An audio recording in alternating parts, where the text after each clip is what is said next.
అత్యున్నత సింహాసనముపై ఆసీనుడా, దేవదూతలు ఆరాధించు పరిశుద్ధుడా. యేసయ్యా నా నిలువెల్ల నిండియున్నావు, నా మనసారని సన్నిధిలో సాగిలపడి నమస్కారము చేసేదా, సాగిలపడి నమస్కారము చేసేదా. నా మనసారని సన్నిధిలో సాగిలపడి నమస్కారము చేసేదా, సాగిలపడి నమస్కారము చేసేదా.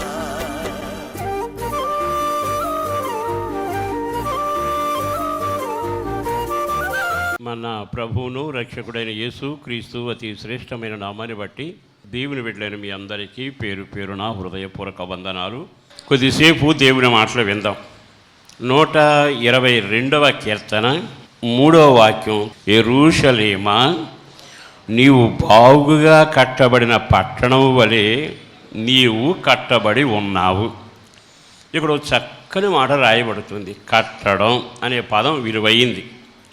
యెరూషలేము అనే పట్టణాన్ని గురించి ప్రభు చెబుతున్న ఓ చక్కని మాట ఏమిటంటే, యెరూషలేమా బాగుగా కట్టబడిన పట్టణం వలె ఉన్నావు. పట్టణం వలె ఉన్నావు అనలా, బాగుగా కట్టబడిన పట్టణం వలె నీవు ఉన్నావు. కట్టబడడం వేరు, బాగుగా కట్టబడడం వేరు. యెరూషలేము అంటే సంఘం, యెరూషలేము అంటే నీవు నేను, యెరూషలేము అంటే ప్రభువును నమ్మిన బిడ్డలు, ప్రభు రాజ్యం అని చెప్పవచ్చు. అదట బావుగా కట్టిన పట్టణం వలె ఉందట. ఈ మాట విన్నాక నీకు నాకు ఒక ఆలోచన రావాలి. కట్టబడడం వేరు, బావుగా కట్టబడడం వేరు. చాలాసార్లు భక్తిపరమైన మన జీవితాన్ని మనం పోల్చుకుంటూ ఉంటాం. కొన్నిసార్లు కుటుంబాన్ని కూడా పోల్చుకుంటాం. ఆ కుటుంబం బాగుగా కట్టబడింది అనే మాట ఉంటుంది, ఆ కుటుంబం కూడా కట్టబడింది అనే మాట ఉంటుంది.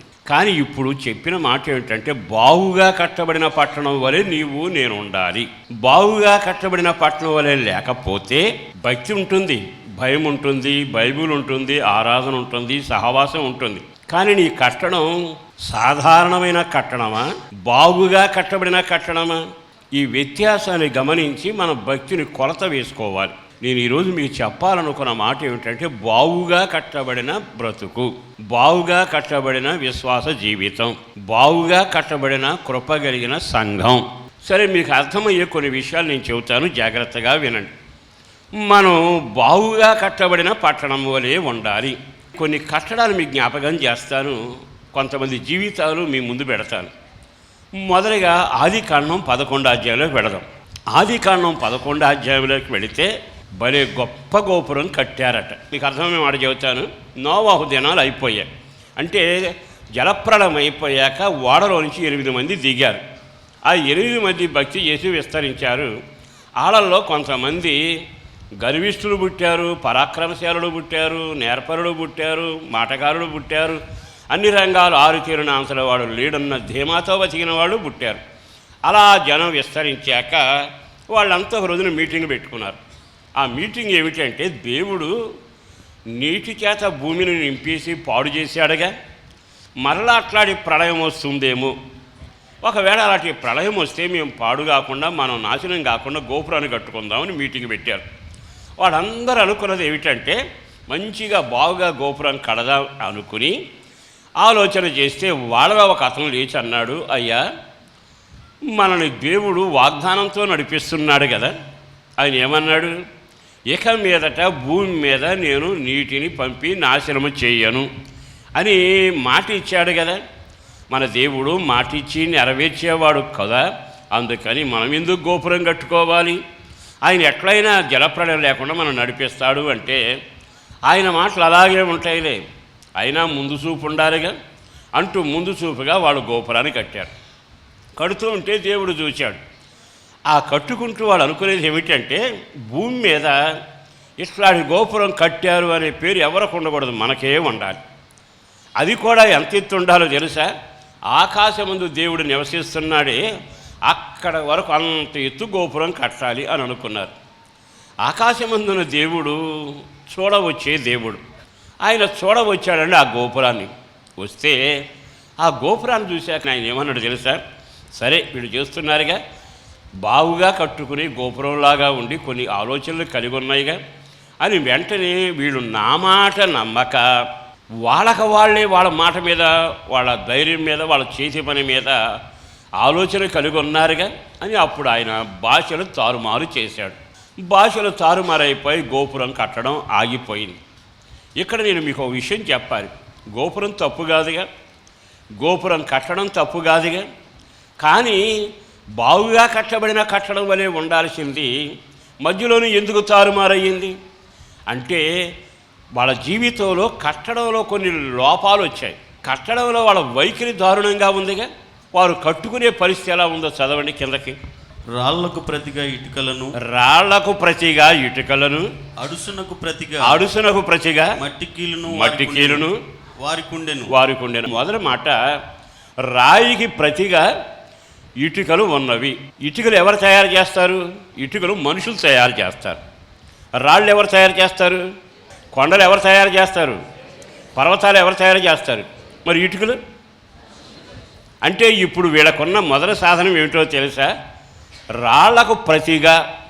రాయేమో దేవుని సృష్టి, ఇటుకేమో మనుషుల సృష్టి. అంటే ఇప్పుడు వీడు గోపురం మనుషుల దృష్టిలోనూ, మనుషుల లెక్క ప్రకారం, మనుషుల నిర్మాణంతో, మనుషుల ఆలోచనతో కట్టడం మొదలుపెట్టారు. బావుగా కట్టబడిన పట్టణం ఉండవలసిన నీవు మధ్యలో ఎందుకు తారుమారవుతున్నావు? నీ కుటుంబం మధ్యలో ఆర్థికంగా ఎందుకు తారుమారవుతుంది? ప్రార్థనా జీవితంలో ఎందుకు తారుమారయ్యా? ఆధ్యాత్మిక జీవితంలో ఎందుకు చల్లబడ్డావు? కారణం ఏంటంటే కడుతున్నావు బాగా కడుతున్నాను అనుకుంటున్నావు. కానీ నువ్వు కట్టేది ఇటుకలతోనా రాళ్లతోనా? రాళ్ళు అంటే దేవుని సృష్టి, రాళ్ళు అంటే దేవుని వాక్కు, రాళ్ళు అంటే దైవ ప్రయత్నం, రాళ్ళు అంటే దేవుని శక్తి, రాళ్ళు అంటే దేవునిపై ఆధారపడటం. కానీ దేవునిపై ఆధారపడే కట్టడం లేదట. మనుషులు తయారు చేసుకుని ఇటుకలు ఉన్నాయి. ఆ ఇటుకలతో కడుతున్నారు. దానికి ప్రతిగా కట్టడం కట్టేటప్పుడల్లా రాళ్లతో కట్టాలి, కానీ ఇటుకలతో కడుతున్నాడుగా. అంటే దేవుని వాక్యం కంటే మన ఆలోచనలు బాగుంటాయి. మనుషులు చేసుకున్న కట్టడాలు, మనుషులు చేసిన ఆలోచనలు, మనుషులు చేసే ప్రయత్నాలు మానవ బుద్ధి ఇటుక రాళ్ళకు సంకేతం. బండరాయి ఉంటుంది, బద్దలవదు. మనుషులు చేసిన ఇటుక ఎత్తి పడేస్తే 2 ముక్కలు అవుతుంది. అంటే ఇటుక రాయి నీ ద్వారా, నీ ఆలోచన ద్వారా, నీ బుద్ధి ద్వారా, నీ నడిపింపు ద్వారా నీకు తోచినట్టుగా చేసేది ఇటుక రాయి. ఇప్పుడు నువ్వు గోపురం బాగా కడుతున్నావు అనుకుంటున్నావు, కానీ నువ్వు కట్టేటప్పుడు ఆలోచించాలిగా. బండరాలతో కట్టాలా, ఇటుకలతో కట్టాలా? చాలాసార్లు మన భక్తిని వాక్యంతో కట్టుకోం, ప్రార్థనతో కట్టుకోం, సహవాసంతో కట్టుకోం, నీతితో కట్టుకోం, దైవ దర్శనంతో కట్టుకోం. దేవుడు గద్దిస్తాడా? ఆ గద్దింపుతో నీ జీవితం కట్టుకో. కానీ దేవుని గద్దింపుతో కట్టుకో, వాక్యంతో కట్టుకో, పరిశుద్ధాత్మతో కట్టుకో, దేవుని చిత్తమనే ఆ యొక్క ఏర్పాటుతో కట్టుకో. ఈ రాళ్ళు నాకెందుకండి? నాకు కూడా ఇటుకలు ఉన్నాయి, నాకు తెలివి ఉంది, నాకు ఆలోచన ఉంది, నాకు ఒక క్రమం ఉంది, నాకు ఒక పద్ధతి ఉంది, నేను కూడా నీతిగానే నడుస్తున్నా అంటే మానవ బుద్ధి, మానవ ప్రయత్నం, మానవ ఆలోచన, దర్శనం లేని బ్రతుకు. ఇటుకలతో గోడలు కడితే రాతితో కట్టినట్టు నిలబడుతుందా? ఆ ఒక్క మాటలో ఎంత చక్కటి అర్థం చెప్పాడండి. వాళ్ళ జీవితంలో బాగా కట్టారు గోపురం, కానీ ఎందుకు కూలిపోయిందట? నువ్వు బాగుగా కట్టబడిన పట్టణంలాగా ఉండాలి కదా. నీ జీవితం ప్రారంభం చూస్తే ముచ్చటగా ఉంది. వేలపడున్నారు జనం. అబ్బా, ఆమె అంటే భక్తిపరురాలండి. ఆ సంఘం భలే మంచి కట్టడం అండి. ఆ మందిరం చాలా గొప్పదండి. ఆ విశ్వాసులు, ఆ సేవకులు చాలా గొప్పవాళ్ళు అండి. అంటే వెలపటున్న వాళ్ళకి చూడముచ్చడైన గోపురంగాను, భక్తి కలిగిన వ్యక్తిగాను, చెప్పుకునే సంఘంగా ఉంటుంది. లోపల ఉన్నవి రాళ్ళ, ఇటుకల. ఇటుకలతో కడితే మనుషుని ఆలోచనతో కట్టబడినట్టు, రాళ్లతో కడితే దేవుని ఉపదేశంతో కట్టబడినట్టు. ఇప్పుడు మీరు ఆలోచించండి, నా జీవితం వాక్యంతో కట్టబడుతుందా, ఆచారాలతో కట్టబడుతుందా? నా జీవితం ప్రార్థనతో కట్టబడుతుందా, మా పెద్దల నేర్పిన క్రమంతో కట్టబడుతుందా? నేను ఆత్మచేత నడిపించబడుతూ జీవితాన్ని, సంఘాన్ని అయినా కట్టుకుంటున్నానా? లేదు, శరీరానుసారం మనం మనసు కడుతుందా? రెండో మాట చదువుదాం. అడుసుకు ప్రతిగా మట్టి కీలు. రెండవది కీలు. మట్టి కీలుకుండే లక్షణం ఏమిటో తెలుసా? ఎంతటి మట్టి అయినా జోరున వర్షం పడింది అనుకోండి, ఆ మట్టి ఏమవుతుంది? మెత్తబడుతుంది, తనకున్న ఉనికి పట్టును కోల్పోతుంది. తర్వాత నెమ్మదిగా చెప్పకుండానే వర్షపు దారకు కరుక్కుంటూ కొట్టుకుపోతానే ఉంది. అంటే నీ వ్యక్తిగత జీవితంలో నువ్వు దేని మీద ఆశ పెట్టుకున్నావు, దేని మీద నీ యొక్క జీవితాన్ని కట్టుకున్నావు? నెమ్మదిగా తుఫాను వచ్చిందట, అక్కడ రాశాడుగా, విసిరి కొట్టిందట, గాలి వచ్చిందట, కానీ కుప్పకూలిపోయింది అంటున్నాడుగా. అంత గట్టిగా కట్టిన ఆ మట్టి గోడ లేదా కీలు తర్వాత ఏమైందయ్యా అంటే, చినుకులు పడ్డాక ఒక్కొక్కటి దారలాగా మొదలై మట్టి అంతా కొట్టుకుపోయి కేవలం అది కుప్పకూలిపోయే సన్నివేశం చూస్తున్నాగా. గట్టి తుఫాను వచ్చినా, గట్టి రోగం వచ్చినా, ప్రజల చేత నిందలు వచ్చినా, తీరని నష్టం వచ్చినా, ఇంట్లో పోరు వచ్చినా, ఒంటరితనం వచ్చినా, మెచ్చుకునే వాళ్ళకుంటే గుచ్చుకునేట్టుగా మాట్లాడే మాటలు వచ్చినా నెమ్మదిగా దారి బట్టి ఒరిగిపోతావుగా, జారిపోతానే ఉంటావుగా. కారణం నీ పేరు మట్టికీలు, నీ జీవితం మట్టికీలు, నీ పునాది మట్టికీలు. నీ వ్యక్తిగత జీవితంలో మట్టిని నమ్ముకుని ఇల్లు కట్టుకున్నవాడు ఎప్పుడైనా పతనం అయిపోతాడుగా. మట్టి శరీరాశకు సంకేతం, మట్టి భూసంబంధమైన మనసునకు సంకేతం, మట్టి దేవునికి విరోధమైన స్వభావము. ఇంతకన్నా ఎక్కువ చెప్పనక్కరడా. శరీరానుసారమైన మనసు ఎన్నోసార్లు మనం మాట్లాడుకుంటాం కదా. మట్టికి ఉండే లక్షణం ఏమిటంటే పీల్చుకు తినడం. తాను తాగాక, తాను తృప్తి పొందాక, తాను అనుభవించాక అప్పుడు యజమాని సంగతి చూస్తుంది. తారా నీళ్లు పోసిన యజమాని దగ్గరకు వెళ్ళి మూత తీస్తే సహమే ఉంటాయి. కారణం ఏంటంటే మట్టి అంటుంది నేను ముందు తాగాలి అని, నాకు మొదటి స్థానం ఉంటుంది. అదే పింగాణి సామాను దగ్గరికి వెళ్ళి అందులో నూనెైనా పోయండి, నీరైనా పోయండి, నేనైనా పోయండి, కానీ విచిత్రం ఏంటి తెలుసా? పొరపాటున పేల్చదు. దీనికి పింగాణి స్వభావం, దానికి మట్టి స్వభావం. అందుకని దీనిలో ఏం వేసినా ఎంత కాలమైన పింగాణి సామాను ఏమంటో తెలుసా? ఇది నా కొరకు కాదు, నా యజమాని కొరకు. నేను పింగాణిలాగా బ్రతకాలి కానీ మట్టి కీలులాగా బ్రతకూడదుగా. మరి ఈ రోజున బావుగా కట్టబడిన పట్టణం వలె ఉన్నావా? బావుగా కట్టబడిన భక్తిలో ఉన్నావా? నీ భక్తి నికరంగా నిలబడుతుందా? చూసే వాళ్ళకి ముచ్చటగా ఉండొచ్చు, గొప్ప కూలి అనుభవం రాకూడదుగా. అతడు చాలా భక్తి గలవాడని వీళ్ళంతా చెప్పారు. దేవుడు కూడా ఆ ఆధిక్యతను కాపాడుకుంటాడేమని చేతికి సంచి ఇచ్చాడు. కానీ మట్టి కొట్టుకుపోయిందే 33 నాణ్యాలకి. నీ వ్యక్తిగతంగా జీవితంలో ఒక్క క్షణం ఆగి ఆలకించాల్సింది ఒక్కటే, బావుగా కట్టబడిన పట్టణం వలె ఉన్నావా? పేరుకు మాత్రమే బావుగా కనబడే పట్టణంలాగా ఉంటూ, రెండవదిగా శరీరమైన స్వభావం, శరీర సంబంధమైన ఆలోచన, శరీరానుసారమైన మనసు, శరీరానుసారమైన ఆలోచనలు ఒక్క క్షణం ఆగి ఆలకించండి. మన జీవితంలో దేవుని ఆలోచన లేకుండా ఏ పని చేయకూడదు. దేవుని ఆలోచన లేకుండా కొన్నిసార్లు మనం చేస్తే కలిసి వచ్చినట్టు ఉంటుంది, కానీ నికరంగా నిలబడదు. కలిసి వచ్చినట్టు ఉంటుంది కనుక నా ఆలోచన భలే సంపూర్ణమైంది, చాలా గొప్పగా ఆలోచించాను, నాకు వచ్చిన ఆలోచనలు ఎవ్వరికి రావు అనుకుంటాం. కానీ ముసురు తర్వాతగా పట్టేది. వేసవకాలం వెళ్ళాక వర్షాకాలం వస్తుందిగా, ఆ తర్వాత నీది పరీక్షలో నిలబడుతుందిగా. చినుకులు పడ్డాక నీ సారం, నీ భక్తి, నీ యథార్థత నిలబడుతుందా, కొట్టుకుపోతుందా? అందుకే అక్కడ రాశాడు, గోపురం పతనం అయిపోవడానికి కారణం దైవ సంబంధమైన ఉపదేశక్రమనే బండ కాకుండా శరీరానుసారమైన తన సొంత ఆలోచనలతో కట్టిన ఇటుకలతో కట్టడం, అడుసుకున్న ప్రతిగా మట్టి కీలుండడం ప్రమాదకరం. మూడో కారణం చెబుతాను, తర్వాత వాక్యం చదవండి, అందులో రాసిన మాట. మరియు వారు మనము భూమి అంతటా చెదిరిపోకుండా ఏమవ్వకూడదు, మనము చెదిరిపోకూడదు. దేవుడేమన్నాడు? ఫలించండి, విస్తరించండి, ఏలండి అని చెప్పాడు. విస్తరించడం అంటే వ్యాపించాలిగా. ఇక్కడ వాళ్ళకు ఉన్న సంకుచితమైన స్వభావం అదేమిటంటే, నేను చెదిరిపోకూడదు, నేను ఇక్కడే ఉండాలి. మన వ్యక్తిగత జీవితంలో దేవుడు ఎప్పుడు విసరడంలో మొదలు పెడతాడు. దైవ చిత్తానుసారమైన కార్యక్రమం. కొన్నిసార్లు ఒక గీత గీసుకుని దానిలో ఉంటాం. కానీ దేవుడు కొన్నిసార్లు కొన్ని స్థానాలని మనకి అప్పగించి మారుస్తూ ఉంటాడు. ఆ స్థానాన్ని మార్చినప్పుడు కొంచెం ఇబ్బంది అనిపిస్తుంది. దేవుడు ఆలోచించేది ఏమిటంటే, నేను తప్పనిసరిగా వీడను విస్తరింప చెయ్యాలి అంటే సంఘానికి శ్రమలు వస్తాయి, సంఘం చెదిరిపోతుంది.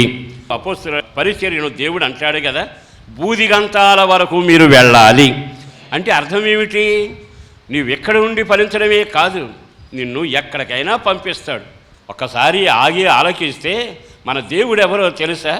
సంకుచితమైన బుద్ధి, ఇక్కడే ఉండాలి, ఇట్లాగే ఉండాలి, నాలాగే ఉండాలి, నా మాటే సాగాలి, నా ఇష్టమే నెరవేరాలి. అది చాలా ప్రమాదకరమైంది. యోసేపును దేవుడు బాగా యోచించాడు. అతన్ని ఆశీర్వదించాలని ప్రణాళిక వేశాడు.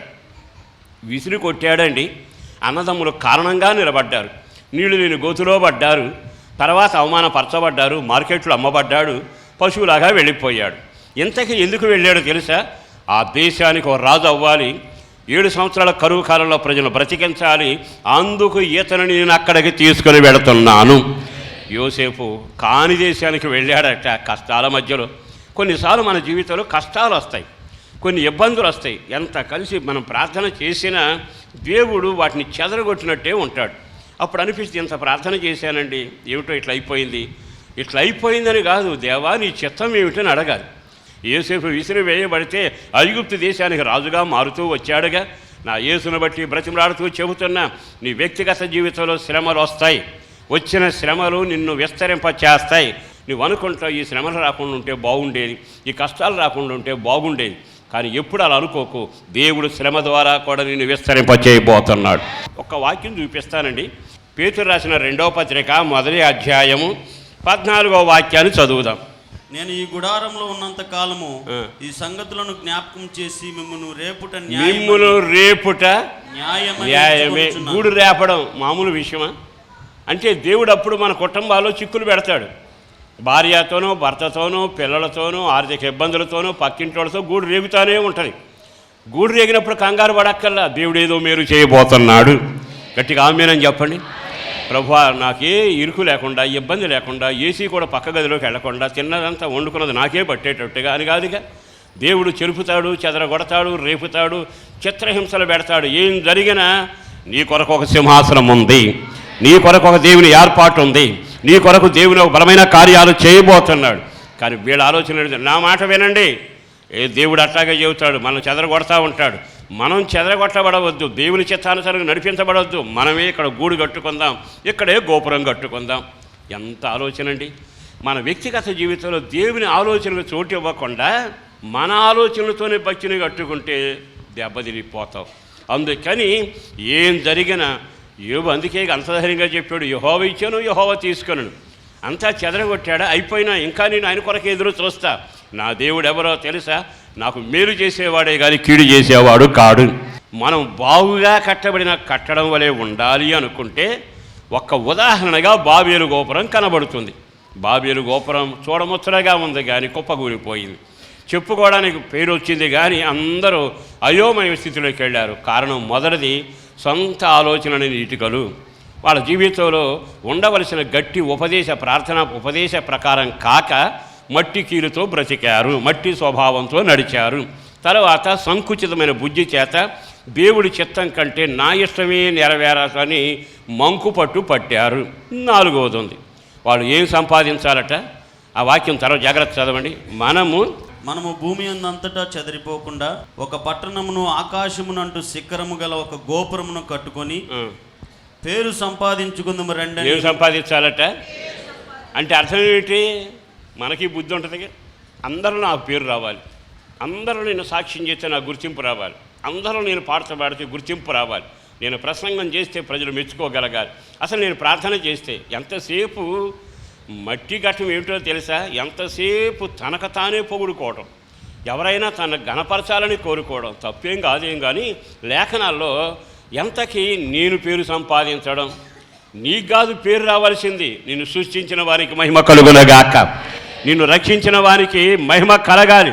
నిన్ను కుండగా చేసినా, కూజాగా చేసినా, మూతగా చేసినా, ప్రమిదిగా చేసినా నీ వలన దేవునికి మహిమ కలుగునగాక. కనుక కీర్తి మనకు కాదు, మాకు కాదు, యెహోవా మాకు కాదు, ఘనత మహిమ ప్రభావాలు మీకే కలుగునగాక. మనము తగ్గవలసి ఉన్నది, ఆయన హెచ్చవలసి ఉన్నది. కీర్తి అయినా పరపతి అయినా మనకంటూ గుర్తింపు అక్కరడ. ఎంత చక్కని మాటలు రాయబడ్డాయండి.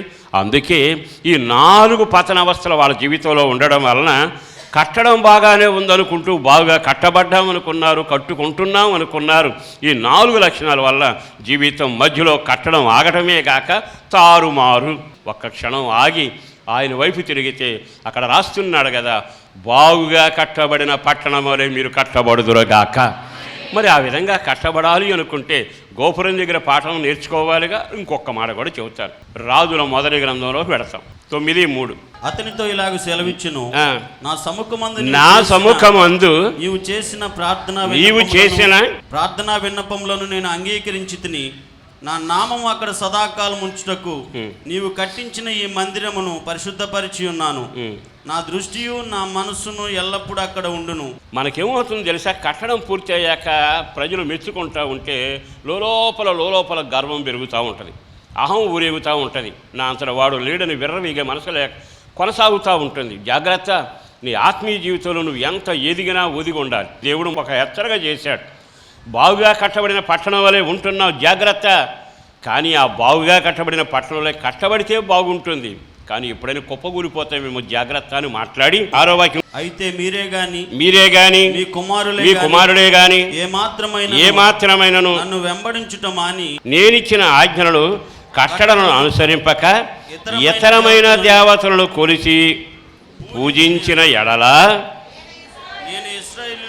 నేను ఇశ్రాయేలుకి ఇచ్చిన ఈ దేశంలో వారిని ఉండనియక వారిని నిర్మూలన చేసి నా నామమునకు నేను పరిశుద్ధపరిచిన ఈ మందిరమును నా సముఖములో నుండి. ఎంత ఖరీదైన మందిరం అంటే, కట్టడం నిలబడిపోతుందా పడిపోతుందా? ఒక్కసారి ఆగి ఆలకించండి. ఇంకొక వచనం, తర్వాత వచనం చదవండి. ఈ మందిర మార్గమును వచ్చు వారందరూ దాన్ని చూచి ఆశ్చర్యపడి, ఇసి అని యెహోవా ఈ దేశమునకు ఈ మందిరమునకును ఇలాగూ ఎందుకు చేసిన, ఈ మందిరానికి ఇలా ఎందుకు దేవుడు చేశాడని రోడ్డు పోయాడు అంటున్నారట. మందిరం ఏమైపోయింది? 3వ వచనంలో వైభవంగా ఉంది, 4వ వచనంలో సన్నిధి ఉంది, 5వ వచనంలో కనుదృష్టి ఉంది, అద్భుతం ఉంది, ఆయన మనసు ఉంది. కానీ తీరా 8వ వాక్యం వచ్చేటప్పటికి ఆయన అంతా తీసి వాళ్ళంతా వచ్చాడు, ఇదేంటి మందిరం ఎట్లా అయిపోయింది? ఎందుకో పరిశుద్ధాత్మదేవుడు ఈ రోజున బహు తేటగా మాట్లాడుతుండగా, నువ్వెవరవో తెలుసా? నీతియుక్తమైన బహుగా పవిత్రమైన పట్టణంగా కట్టబడే కట్టడంలాగా ఉండాలి. నీ భక్తి నెక్కచ్చిగా ఉండాలి, నీ యథార్థత నమ్మకం దేవునికి ఇంపుగా కనబడాలి.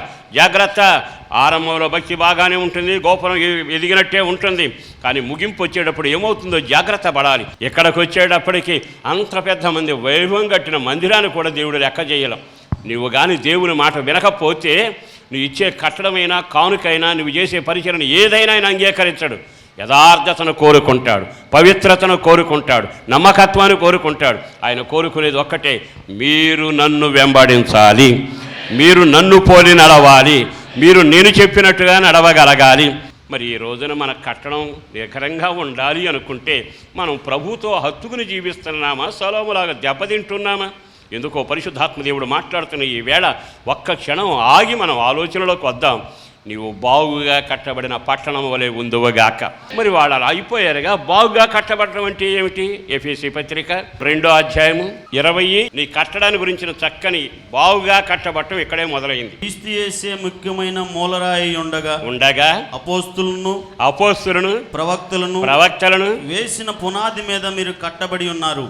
ఇక్కడ నువ్వు కట్టబడితే బాగుగా కట్టబడినట్టు. నీ ఆత్మీయ జీవితానికి మూలరాయి యేసు క్రీస్తయుండునగాక, ఆయన రక్తమయ్యుండునగాక. మరి ఈ రోజున మూలరాయి ఆయనేగా, నీవంటూ ఏమీ లేవుగా. రాళ్ళు ఉన్నాయి, మూలరాయి లేకపోతే పునాది వేసాకే కదా కట్టడం మొదలయ్యేది. పునాది అయిన యేసు లేకపోతే నువ్వు ఒకవేళ ఇసుక మీద కట్టబడిన పట్టణంలాగా అయిపోతావేమో. జాగ్రత్త, నాకైనా మీకైనా వాక్యమే మూలరాయి. దాని మీద లేకుండా కట్టుకున్న నేనైనా మీరైనా కుప్పగూలిపోతారు. కనుక మూలరాయి ఆయనే. 2వ మాట రాశాడు, అపోస్తుల తర్వాత ప్రవక్తలను. ఈ రెండిటి మీద నేను నిలవాలి. అపోస్తులు అనే పదానికి అర్థం ఏమిటో తెలుసా? పిలవబడిన వారు, పంపబడిన వారు. వాళ్ళ జీవితంలో పిలవబడిన వాడు అన్నీ వదులుకుని వస్తాడు. పంపబడిన వాడు మన ఇష్టం కాక దేవుని చిత్తం నెరవేరుస్తాడు. అట్టి సేవకుడు పొందినవాడు ధన్యుడు. కనుక ఈ రోజున నువ్వు దేని మీద కష్టపడాలి అంటే దేవుని చేత పిలవబడిన ఉపదేశ క్రమంలో ఉండాలి. రెండవది ఏమిటో తెలుసా? దేవుడు నిన్ను నడిపించే నడిపింపులో ఉండాలి. రెండో మాట చెప్పనా? ప్రవక్త ఎప్పుడు ఎవరి దగ్గరికి ఆయన వచ్చినప్పుడు ఎలా మాట్లాడి తెలుసాడా? రాజా, నువ్వు చేస్తున్నది తప్పు. ఈ వేలు ప్రవక్తకు సంకేతం. ప్రవక్తల క్రమంలో ఉండాలి అంటే అర్థం ఏమిటో తెలుసా? ఎప్పుడు నేను జోకొట్టే బోధన కాదు, నిన్ను హెచ్చరించే అనుభవాలు ఉండాలి. ఆ క్రమం నీకు అబ్బితే నువ్వు ఉపదేశ క్రమంలో ఉన్నట్టు బాగుగా కట్టబడిన పట్టణములే ఉంటావు. చివరి 22వ వాక్యం కూడా చదవండి. ఆయనలో మీరు కూడా ఆత్మ మూలముగా దేవునికి నివాస స్థలమై ఉండుటకు కట్టబడు. ఆయనలో మీరు వినండి, ఆయనలో మీరు ఆయనకు నివాస స్థలముగా కట్టబడుతున్నారు. బాగుగా కట్టబడిన పట్టణం అంటే అర్థం ఏంటి తెలుసా? నువ్వు దేవుని నివాసంగా కట్టబడాలి. దేవుని నివాసంగా కట్టబడాలి. పరిశుద్ధాత్మకు నిలయంగా కట్టబడాలి. వాక్యానికి నిలయంగా కట్టబడాలి. దేవుడు నిన్ను చూసినప్పుడు సంతోషించినట్లు, జకయా నేడు నేను నీ ఇంట ఉండవలసి ఉంది. మీరు తలుపు చేస్తారా? నేను లోపలికి వస్తాను, నాతో మీరు, మీతో నేను భోంచేస్తాను. నీ కట్టడం దేవునికి నివాసంగా మారునగాక. మరి బాగుగా కట్టబడిన పట్టణంలో ఉన్నామా? సొలొమోను కట్టిన కట్టడంలాగా కుప్పగురిపోతున్నామా? బాబేలు గోపురంలాగా అర్ధంతరం అయిపోతున్నామా? దుర్దినాలు రాకమునిపే నువ్వెవరవై ఉండాలి చేసో బతుకుతున్నావని కాదు, కానీ బాగుపడి బ్రతకాలి.